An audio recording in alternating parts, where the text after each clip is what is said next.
is positive for our country. Claire Curran. Thank you, Mr. Chair. Thank you, Mr. Chair. This is truly a sad day when having this debate. This is truly a very flawed bill. It's an ideological bill. It's not a bill that's built on common sense. And it's extremely unfortunate that we're having to debate it in this manner. We object absolutely to the underlying assumption in this bill and in all of the provisions in this bill that those on government support don't want to work. And I don't know where they get this assumption from. I don't know if particularly that member who spoke previously actually meets with constituents who are suffering from not being able to find jobs, from not being able to get the support that they need to get to find jobs. And in my electorate, Mr. Chair, I have countless examples every single day of people who are having more and more barriers put up in their way in order for them to find work.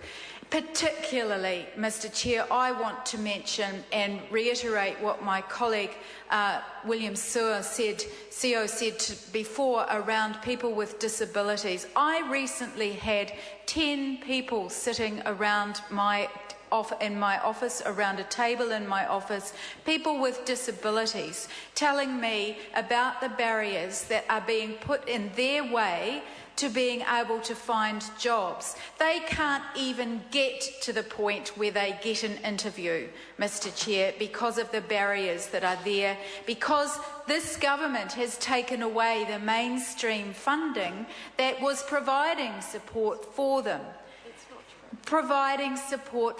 And yes, it has gone. These people implored me, Mr. Chair, to do something about this and to try and work out how it is that they could even get an interview and to get employers that were willing to interview them when there were so many other people standing in line for each of these jobs. Mr. Chair, this is a bill which we cannot support because it does nothing to address those barriers to work, the availability of work, the childcare costs, and whether the individual has the necessary skills required. It's pushing the buttons of negativity. That's what it's doing, pushing the buttons of negativity and blame.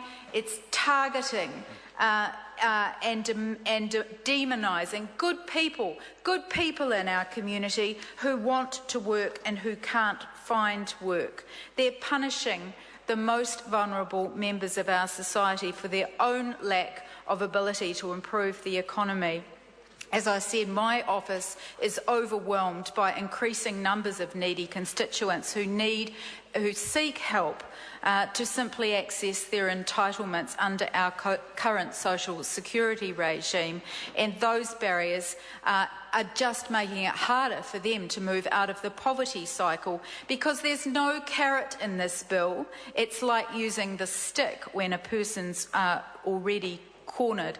Recently, my office has had 4 cases, Mr. Chair, who approached me when their benefits have been cut for non-compliance with job seeking, including a family with a very young baby.